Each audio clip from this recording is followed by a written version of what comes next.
गदर बहू। किस मानू खानिए, गलत हत्ते चढ़ गया तू, मैं तेनू झड़ंगी नहीं। भागती हुई गरिमा उस रोड साइड रोमियो को एक घुसा मारती है।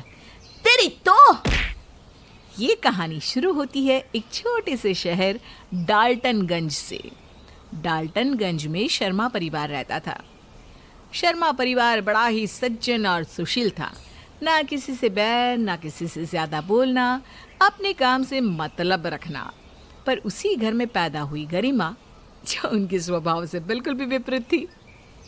बाप बनाकर अपनी बेटी को विदा कर दीजिए, वरना अगर आज ये जट बिगड़ गया तो सैकड़ों को ले मरेगा। अच्छा, खुद की चड्डी तो बदल पाती नहीं और डाल लोग बाजी कर रही है। ये 2.5 किलो का हाथ अगर किसी पर उठता है ना, तो आदमी उठता नहीं, उठ जाता है। हाँ, बड़ी हीरो बन गई तू। जा अब स्कूल, देरी हो रही है। ये तो थी गरिमा के बचपन की एक झलक। सभी को लगा था कि समय के साथ गरिमा में समझदारी आ जाएगी और उसमें भी औरों की तरह गंभीरता आ जाएगी। पर कौन जानता था कि ऐसा बिल्कुल नहीं होने वाला था। उम्र के साथ गरिमा और भी गदर मचाने लगी थी। हर रोज उसके किसी न किसी से पंगे हो जाया करते थे। अब गरिमा 23 साल की हो चुकी थी। एक दिन वो कॉलेज से गुस्से में अपने घर आती है। ये पेड़े वाले बेटे को बुद्धि नहीं है क्या है? अपना घर खत्म हो गया है क्या, जो हमारे घर के बाहर रोज रोज गाड़ी पार्क कर देता है? और तू तो जब देखो घोड़े पर ही सवार रहती है। इतना गुस्सा अच्छा नहीं है बेटा। अभी अभी तो बाहर से आई है, बैठ। क्या बैठूं मम्मी? इतना भी चुप रहना अच्छा नहीं है। आज ये लोग घर के बाहर गाड़ी लगा रहे हैं, कल को कोई घर आकर ही बैठ जाएगा तो तुम लोग घर का हिस्सा भी उसे दे देना।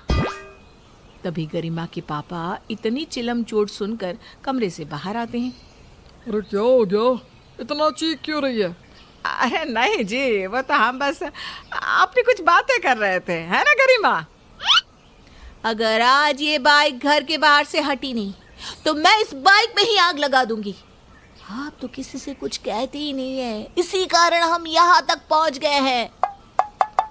अरे अब यहाँ पर तो सब खुद ही हर चीज के ज्ञाता है। हाँ, इसे सभी पता है, तो इसे ही देख लेने दो। गुस्से में गरिमा पेड़े वाले की पत्नी को फोन कर देती है। भाभी, गलती से आपके बेटे ने अपना घर समझकर हमारे घर के बाहर बाइक पार्क कर दी है और ऐसा पिछले 1 महीने से हो रहा है। तो अपने बेटे को कहिए कि बाइक हटाए। क्या भाई, तुम्हारे घर के अंदर तो नहीं लगाई है ना?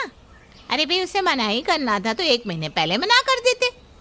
देख लीजिए पापा, लोगों को हाथ देने से यही होता है, सर पर चढ़ने लग जाते हैं। अब इस निर्मला और उसके परिवार वालों का पंप तो मैं उखाड़ती हूँ। निर्मला अपने परिवार को लेकर गरिमा के बाहर आकर तमाशा करने लग जाती है। तू बाहर नहीं जाएगी। अरे तुम्हारी इज्जत हमारे हाथ में है, वो जो बोलते हैं बोलने दे। पर गरिमा कहाँ रुकने वाली थी। वो तो दरवाजा खोलकर गुस्से से दहाड़ती हुई बोलती है। उठा उठा कर पटकूंगी, चीर दूंगा, फाड़ दूंगा। निकल जा बाइक लेकर, वरना आज के बाद न तेरी बाइक चलाने की हालत होगी और ना ही तेरे पास बाइक होगी। गरिमा की एक दहाड़ से पूरा मोहल्ला शांत हो जाता है। अपनी बेटी की बढ़ती उम्र को देखकर सीमा उसके लिए लड़के देखने लगती है, पर हर बार गरिमा रिश्ते को कोई ना कोई बहाने से मना कर देती और उसका गुस्सा बढ़ता ही रहता। अब उसके इस व्यवहार से रिश्ते आने भी कम होने लगते हैं। ऐसे ही समय बीतता जाता है। फिर एक दिन इत्तेफाक से सीमा के घर एक लड़की का रिश्ता आता है। मैं तेरे आगे हाथ जोड़ती हूँ बेटा, बस शादी तक अपना मुंह बंद रखना, उसके बाद जो करना है वो करना। जैसी तेरी ज़बान है ना, तेरी तो शादी होना ही मुश्किल है। बड़ी मुश्किल से ही रिश्ता हाथ आया है, अब ये हाथ से निकलना नहीं चाहिए बेटा।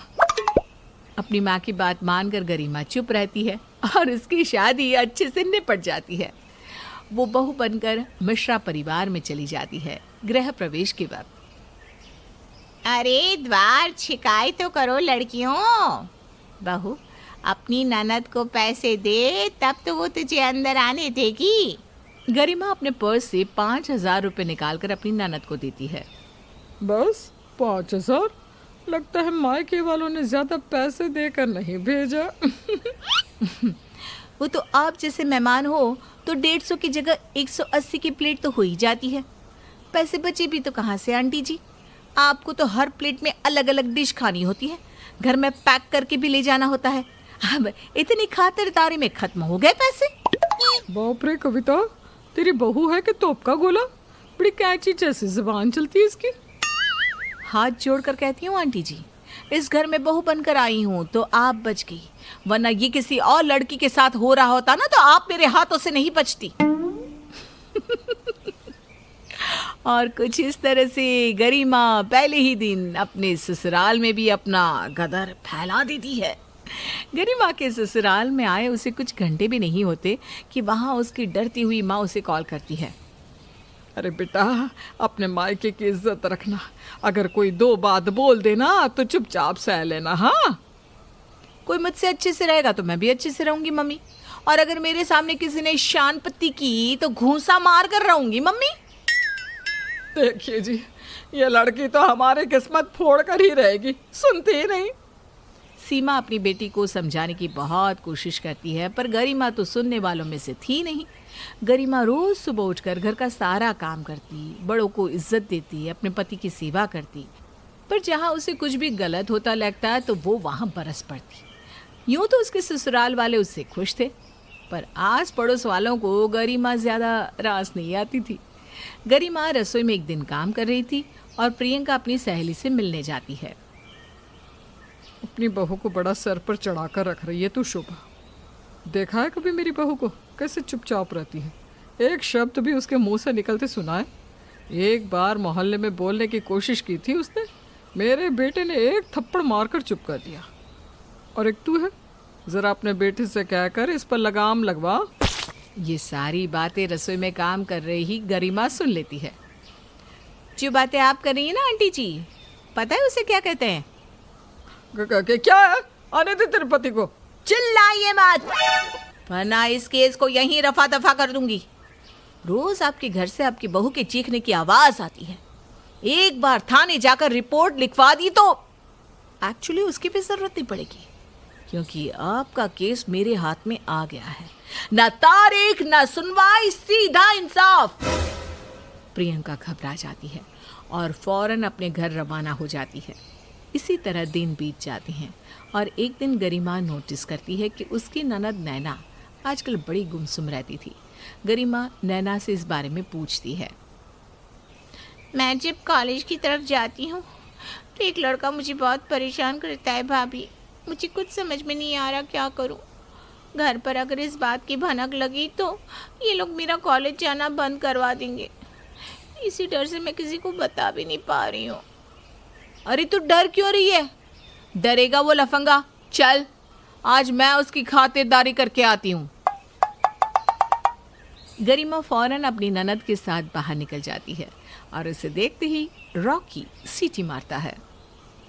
कसमानो खानिए, गलत हत्ते चढ़ गया तू। मैं तनी चढ़ाऊंगी नहीं। भागती हुई गरिमा उस रोड साइड रोमियो को एक घूसा मारती है। तेरी तो। गरिमा रॉकी को बहुत मारती है और रॉकी की चीख सुनकर उसकी माँ प्रियंका वहां भागती हुई आती है। प्रियंका मिश्रा जी, ये रहा जमीन पर पड़ा आपका बेटा, कूट दिया मैंने इसे। ये माँ की कुर्सी छोड़ दीजिए, बच गई आप, बचा लिया मैंने आपको। आपका बेटा यहाँ लड़कियों को छेड़ता है, बड़ा रोड रोमियो बनता फिरता है। सभी आसपास वाले वहाँ जमा होकर गरिमा की तारीफ करते हैं और प्रियंका को और उसके बेटे को खरी खोटी सुनाते हैं। डर के नहीं रहना बेटा, अपनी भाभी जैसी गदर बन, गलत को गलत कहना सीख और उससे लड़ना सीख।